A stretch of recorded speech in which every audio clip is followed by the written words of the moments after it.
Hi, good morning. Good morning, ma'am. How are you? I'm fine. Welcome to Find Your Mate. Thank you.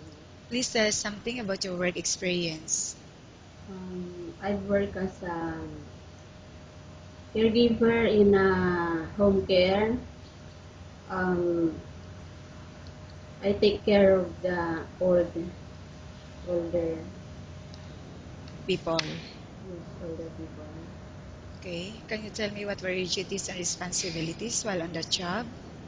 Yeah, I take them a bath every morning. Um, I clean their rooms. Yes, I teach them how to. I'm playing with them when they like, doing mingled with them also with their recreational activities. Um, I join them every time they ask me to join them. That's, Okay. And right now, may I know the status of your visa? it's visit visa, ma'am. When it has expired? September 10. Okay. And how much salary are you looking for? Um, 1,000. Okay. But are you willing to negotiate your package with your employer? Yes, ma'am. Okay. Are you married or single? Married, ma'am. How many children? Two kids. Okay. And who will take care of them while you're here in Abu Dhabi? My brother take care of them. Okay. I will now ask you questions about different situations you may encounter while on the job, okay? Yes. The baby is non-stop crying. What will you do?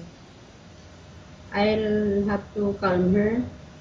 Um, Maybe I can teach her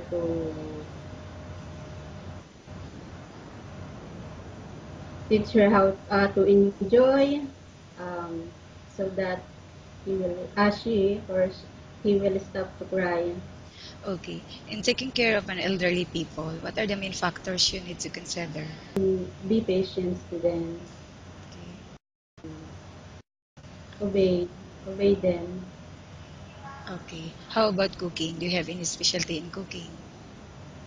Yeah, my specialty is Philippine dish. But are you willing to learn? Yes, I will learn. Okay. How about cleaning the house? Which area do you usually start working in? Yeah, I start work and clean the house, all parts of the house, but living room, kitchen, dining room. Okay. And why do you think you should be hired?